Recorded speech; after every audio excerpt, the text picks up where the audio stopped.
In fact, we make very thin margins on our first deal. Where we make a lot of money is later in time, 10 years from now, and we have this giant recurring revenue stream that costs us nothing to produce. Then we'll have the 48% operating margins. So I think very early in SaaS, there's a number of things. And I think, generally speaking, it's harder to start a software as a service company for some of the economic reasons, right? For an SAP implementation, you pay them $1 million on day one. They hand you a disk and they say goodbye. And then you spend $3 million on the Deloitte guys to maybe make it work. I hope you're not from Deloitte.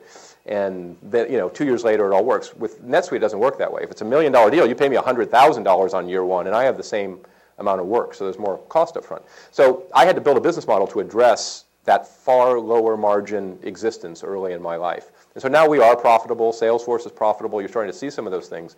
But this lower margin, and this is why I think technology always moves from the bottom up, because companies that start at that lower price point have to build their business around a lower margin, easier to use model. And you can always move up to higher functionality on ease of use and higher margin. You can never move down from high margin complexity down market. And no technology has ever moved down market. So I think it's a huge competitive advantage that we have some of these. Obviously, it's hard, it's painful to go that route. But when you look at us 10 years from now, we're going to look like an Oracle or an SAP. They're maintenance streams, because year 2 of my relationship with the customer is 85% profit. Year 1, I might break even.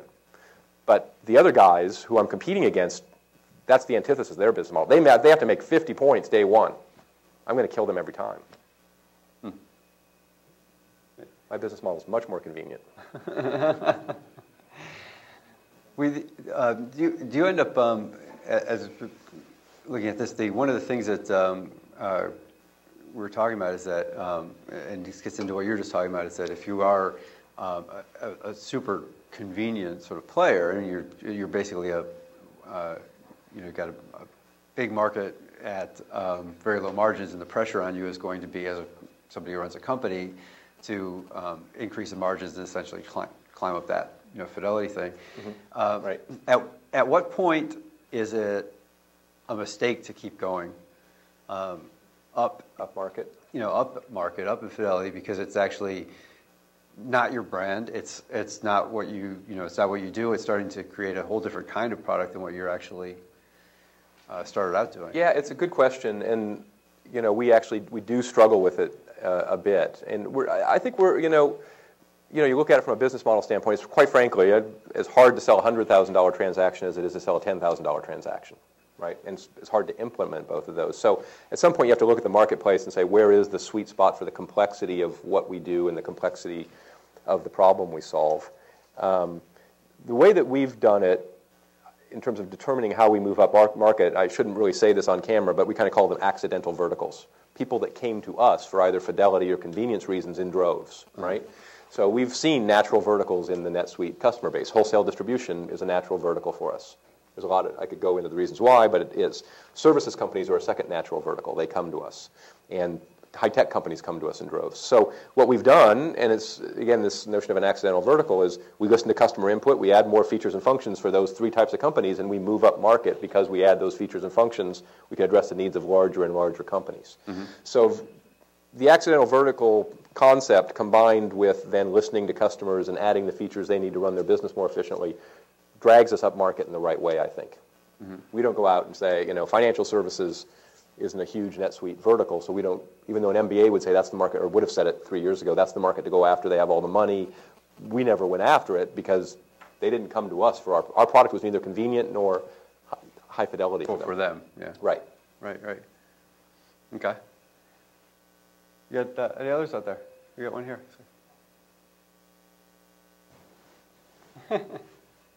This question for Kevin. I'm just kind of interested in your summary of the book in terms of why things work and when things don't work. Can you give us few tips? I still plan to buy your book, by the way, but I'm just kind of interested in kind of synopsis as to especially why things don't work. Right. So just to tell you a little bit of the story behind that was that I went to the Web 2.0 conference in San Francisco here in 2005, and Reed Hastings was on stage at the time, the CEO of Netflix, and he started talking about how he made his business decisions based on this trade that people were willing to make between the quality of an experience and how easy it was to get. And for some reason, when he said that, this whole series of conversations that I'd had with Trip, with Zach, with Mark Andreessen, with Steve Jobs back when he was at Next, a whole series of conversations started sort of like ringing in my head as like they were all talking about kind of the same thing, and I went back and sort of started to put it together, and created this model where that ended up showing that if you plot company after company, product after product on it, the things that tend to actually do really well in the marketplace tend to be fairly disciplined about either being the high fidelity end of things, which is something with very rich experience, oftentimes pricey, oftentimes an exclusive kind of product, or things that end up being extreme on the convenience side of things. Very, very easy to use, very mass market, usually low priced, simple to get, and stuff that falls somewhere in the middle and are not quite either, tend to inspire consumer apathy. And an easy example of all that is in the music industry, where right now and for the last 10 years or so, the two ends of things that have done really well have been concerts by huge acts like U2. They sell out all the time, extremely high fidelity. You go and you get the experience of going and seeing the band. You also get the sort of this identity factor of being able to talk about it with your friends. And yet at the same time, extremely inconvenient. I mean, you have to go, you have to park, you have to pay a lot of money, you have to listen to Bono talk about some African hunger problem or something like that. And yet it sells out. It does really, really well. The other end of what's happened in the music industry that's done really well is iPods, iTunes, MP3 songs. Even though those are extremely low fidelity, it's like the actual quality of the sound is like 10 times worse than just on a compact disc, but you're willing to do it, give up that fidelity because it's so convenient. It costs a fair amount of money, or fair being like not much, and it's easy to use, and you can carry 10,000 songs in your pocket. And the one thing that ends up falling in the middle in that sort of space in between is the compact disc, and people have increasingly grown apathetic about the compact disc. It's not quite enough fidelity to make you want to do that. It's not quite convenient enough. It just kind of is, in the middle. So in industry after industry, product after product, if you plot things out and you look at that, it tends to show that the things at either extreme that are disciplined about being there tend to do the best and inspire the most, consumer excitement. The things that fall in the middle don't. Now, to go to something that Zach was alluding to, I kept wondering about this top right corner. Why can't you be, wouldn't the best products or services be both super high fidelity and super convenient? Isn't that where you'd want to be? And so I kept researching this and talking to people and trying to plot things out and looking at it, trying to understand it. And it started to figure it out. And an easy example of what ends up happening in that particular spot is Starbucks. And if you look what Starbucks started out as a super high fidelity product. Everybody, it was a specialty coffee shop. Howard Schultz bought into it because he loves what, not only just the richness of the coffee, but the experience of going to a Starbucks and, paying lots of money for a cup of coffee and, walk around with this little green symbol in your hand, and people thought, you were kind of cool, and and the whole thing of going and standing there and ordering a double half-calf macchiato with whatever else, became part of your, your identity. And so Starbucks was this high fidelity product, and it increasingly started to be driven towards convenience. And after Howard Schultz stepped down as CEO, the next generation of CEO just jammed in that direction towards trying to make Starbucks ubiquitous, highly convenient everywhere. I mean, the classic Onion headline in the Onion was "New Starbucks opens in the bathroom of an old Starbucks." I mean, that's what was going on. And so Starbucks drove there, and it briefly got to this place at high fidelity and high convenience, and then the wheel started to come off. It all started to disintegrate because the tension between those two things, if you start to sort of think about it just naturally, the tension between those two things is strong, because if you're trying to create a high fidelity, cool, exclusive kind of product, and yet everybody on Earth is using it and doing it, and so the coolness factor disappears, and start to be lines at Starbucks, so it's not convenient anymore, and you start thinking, if what I really want is a quick cup of coffee, well, I'm just going to go to 7-Eleven. If you're trying to build something that's really convenient, and you want it to also be Fidelity, well, it's probably too high priced, or if you want, it's eating in the opposite direction. And so if you can briefly get there, but it starts to disintegrate, and indeed in mid-2007, Starbucks same-store sales started to fall off. The stock price took a dive. Howard Schultz came back, took over the company, and ever since, everything he's talked about is reclaiming Starbucks as Fidelity. And so this seems to be happening. You can find examples of that in a number of different industries and a number of different kinds of companies. So that's the 2-minute overview. You're welcome. There is some.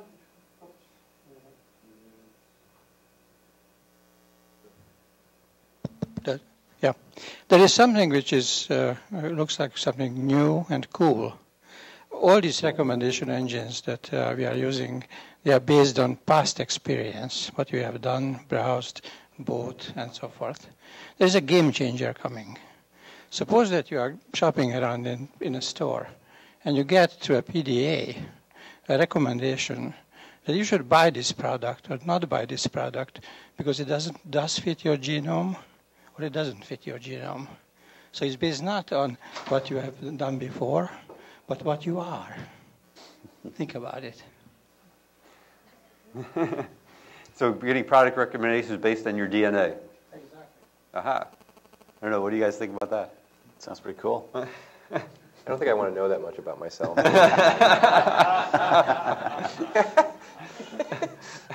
think there's some very interesting privacy issues there going.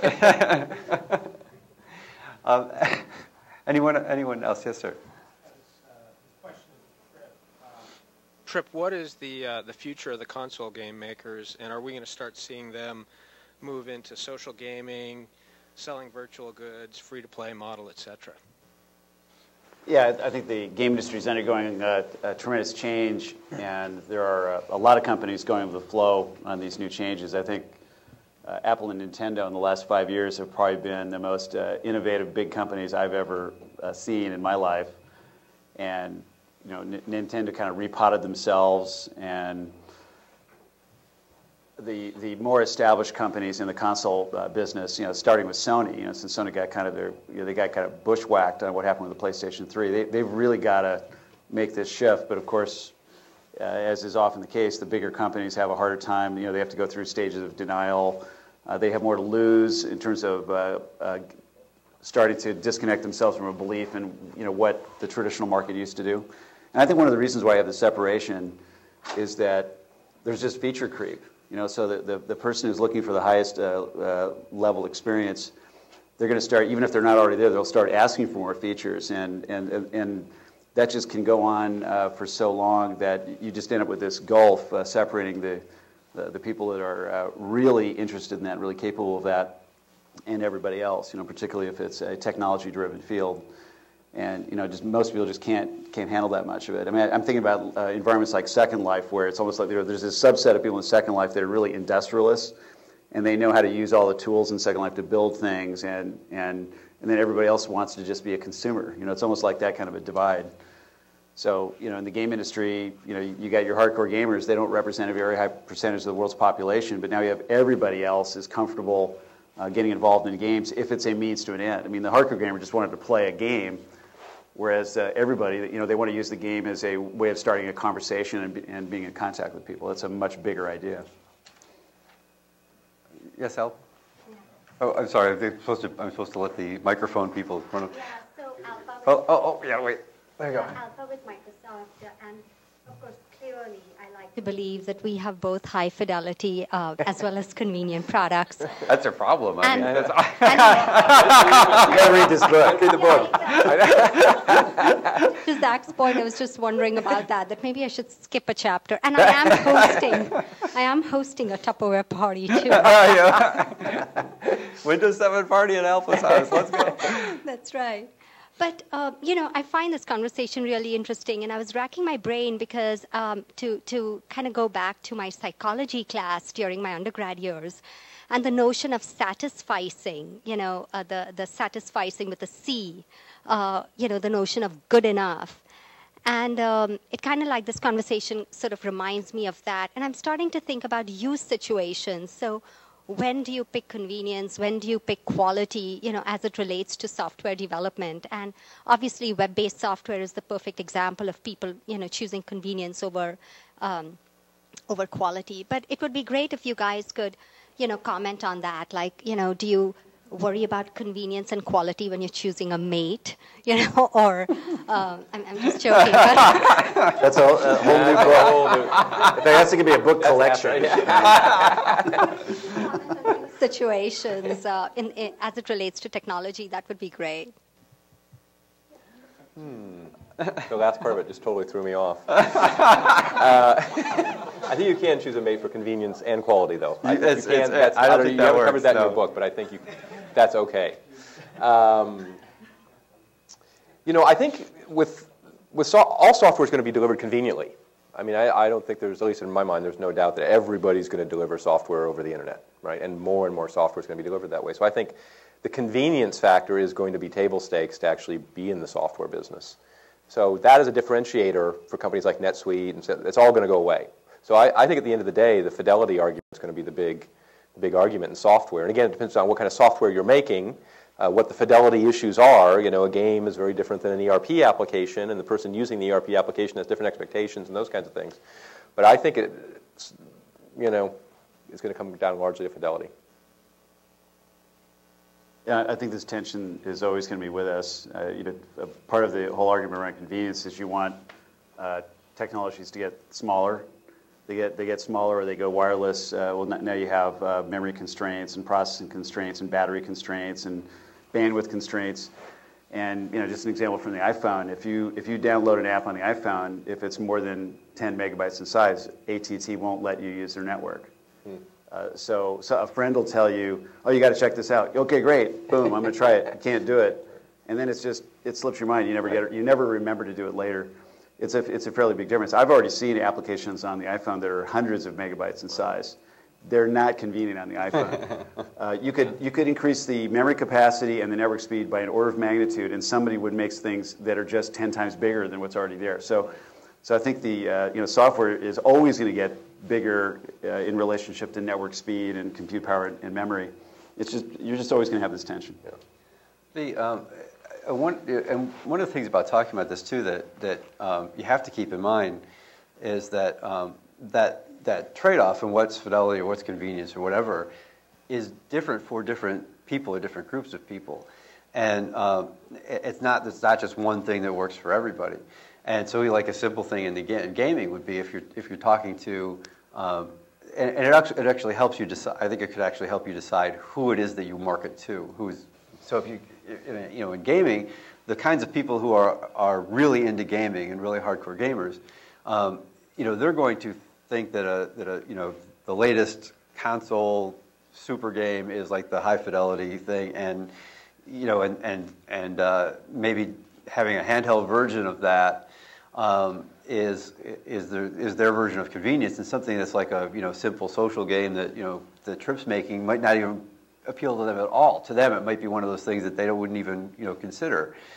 If you talk about somebody's my grandmother, who would never even consider the high-end games. To her, the Wii might be the epitome of the high fidelity kind of the game, and something as simple as solitaire on her computer might be the high convenience thing. So it's and so depending on what product it is that you make, it might the flip side of it is it helps you decide, okay, if I want to be either one of those ends of the spectrum, what's the marketplace that I have to play in to be that to the people in that marketplace.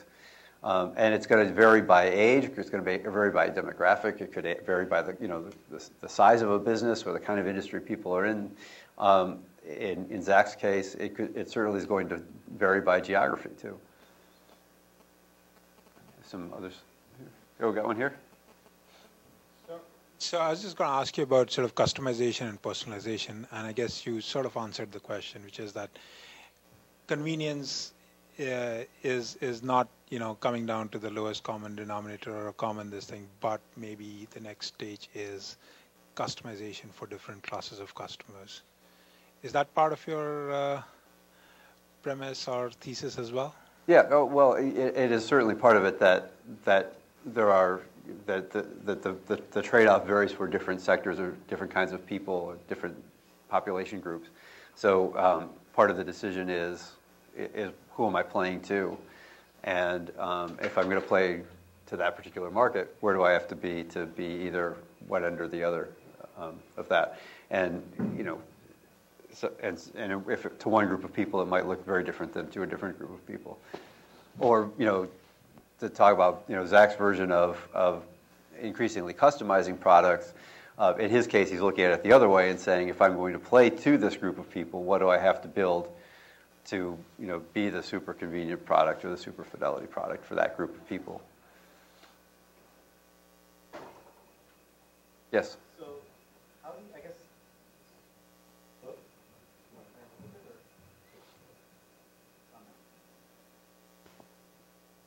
how do you decide when you're, how do you, Just yell. how do you decide when you're actually designing a product or coming up with whether to target fidelity or to target convenience in your product, and then how do you decide, or are you actually bracketing your product with, here's the high, on the high end, this is the fidelity I want to go to, and this is the convenience I want to go to, and you're actually kind of bracketing between fidelity and convenience? I'll tell you, 9 times out of 10 or more, the competitive opening is going to be the product that is more convenient, that targets a new user group that didn't care about the traditional product. And you're going to find that the traditional suppliers are overly focused on keeping up with feature creep demands from their high-end customers. That's almost always going to be the case. And that's sort of classic innovator's dilemma, yeah. Right? Yeah. I have a question to Trip. Ship with your friend, and when you throw 20, you get a better ship. Now we're seeing a second generation where you can actually farm those ships, and if you get 20 neighbors as a fellow farmers, you get a better ship. So, do you see third generation coming, and if so, what that's going to be? Yeah, it's evolving very rapidly, and even within the industry, there's a lot of discussion about, using numbers to define these different generations. So I think the guys that started on Facebook specifically and made what are now known as the hamster games, where sometimes we'll call them the spreadsheet games, where you're just sort of treating the customer like a rat on a treadmill, and they're just repeating the same thing, and everybody just thinks it's kind of silly. All those companies are trying to figure out how to make it more like a real game. Have deeper, richer gameplay, deeper, richer graphics. So they're obviously moving up the fidelity curve, but they're focused on staying on Facebook because the platform is such a convenient platform. So I think that's a trend line. I think for say a more traditional company, if you're coming from a platform that already had more capability and you're already good at making more serious games, you've got to adapt to a platform like Facebook by trying to figure out how to make your products more convenient and easier for more people to play. I think one of the big measures for us, we try to think of themes that we consider to be really ubiquitous, because if I can get you interested in playing and you like it, I want you to want to tell your friends about it. Like we have this game called Crazy Penguin Catapult. I mean, just the name alone makes you want to tell your friend about it. And it was a number one app on some of the leading websites. It was the number one app last Christmas in the App Store with Apple. And basically, in the game, you're using a medieval catapult to launch penguins who are knocking out their arch rival polar bears in their lair.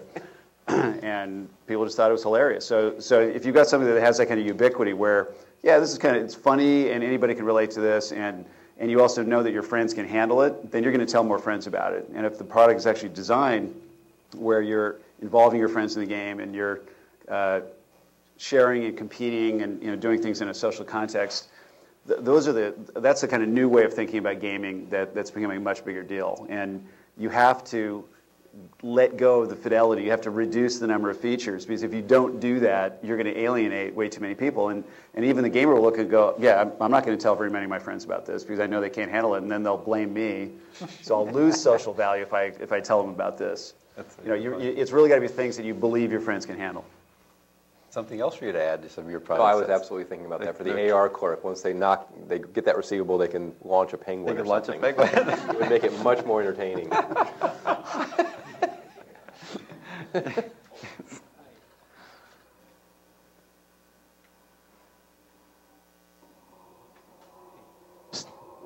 Okay, I'm David Brotman from SAP. And hearing your conversation, the one thing came to my mind, which is cost, the actual price point for consuming the experiences you were mentioning. And I was curious to hear your opinion. Do you see cost, the actual price point, as part of the convenience factor, or do you see that maybe as a third axis to the trade-off, especially among consumers that are highly sensitive to price? Well, I'll answer it in terms of the book, but I'd love to hear your thoughts on that.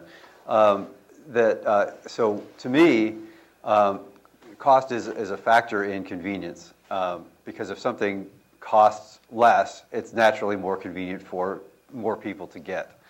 But it's also important to think that it's not the defining factor, because if you look at in the music space, to go back to that, iPod, iTunes has become the convenient star in listening to music.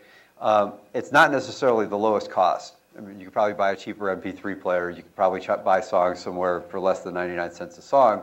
But the combination of the cost is reasonable, and the ease of doing it, and the ubiquity of it, and the fact that it's actually become something of a habit, because it is the MP3 player to buy if you have no idea what MP3 player to buy, makes it the convenience winner. So cost is a factor, but not the absolute driving factor in my view of things.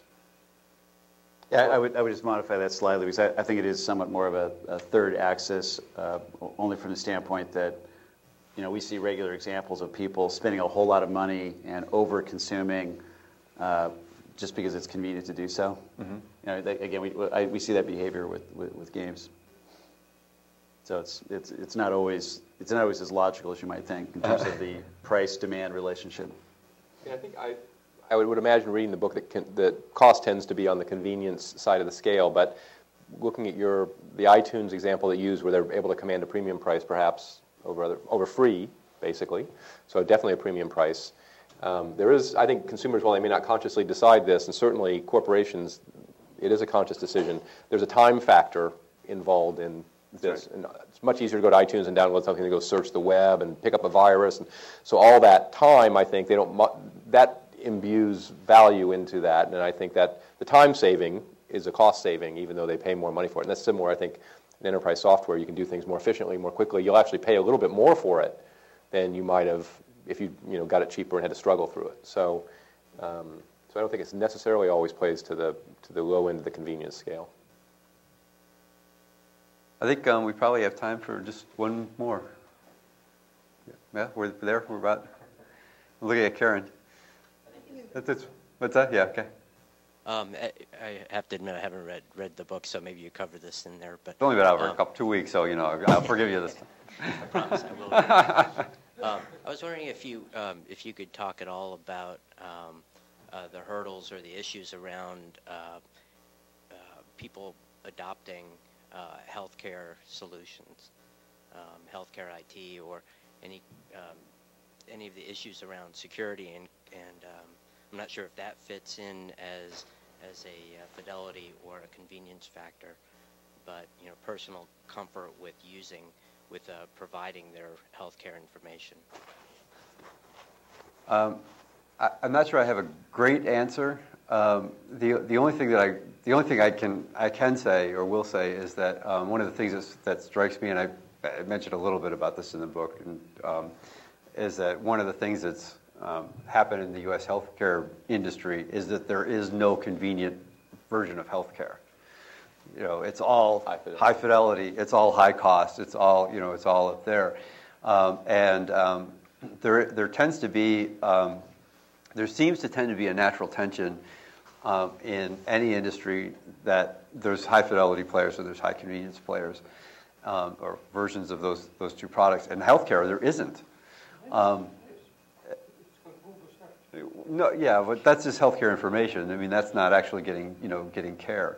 And there's some of these efforts have come up about doing things like putting little clinics in Walmart or Walgreens and places like that, and they're having a hard time taking hold because there's such an artificial sort of way that that everybody gets paid for things, and if your insurance is not going to pay for you to go to a Walgreens clinic, so you're going to have to pay $60 to go or $100, but your insurance is going to pay for you to go to see your doctor, so you only pay a $20 copay. You're going to go see your doctor, even though it's a much more costly thing for society and all that. So it's a long way of saying that it's just in the model of the book, it's a mess, and there is nothing on this end, on this convenience end in healthcare to balance it out and give us those kinds of choices, and I don't know how we get there. Is it because it's somewhat an artificial market? The government is because it's such an artificial market, right? Yeah, it's not a natural thing even today. Right. Yeah, that would be the way I'd look at it. Anything else before we go? Great. Well, thank you all for coming. Thanks to Zach and Trip, and thanks to Karen for having us at Churchill Club. Thank you. That was great.